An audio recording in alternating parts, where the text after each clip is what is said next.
La transformation numérique bouleverse nos modes de vie et le télétravail s'inscrit sans conteste dans cette dynamique.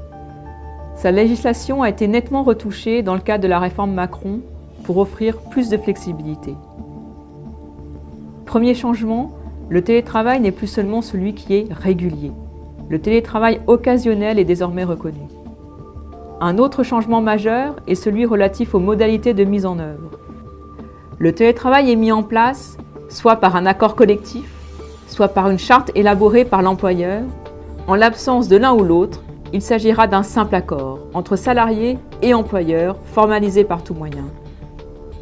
Mais recourir au télétravail en dehors de tout cadre normatif ne dispensera pas de fixer un minimum de règles communes sur les conditions de mise en œuvre, à tout le moins pour assurer une égalité de traitement entre télétravailleurs.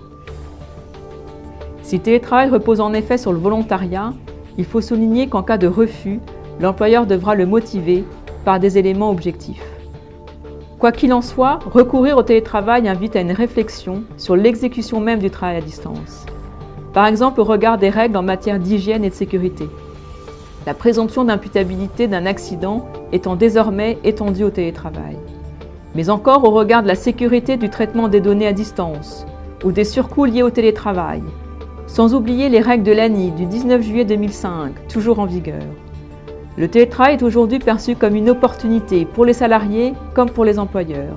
Et l'instauration de bonnes pratiques seront autant de conditions de réussite de sa mise en œuvre. Cet objectif pourra être facilité par la négociation d'un accord collectif.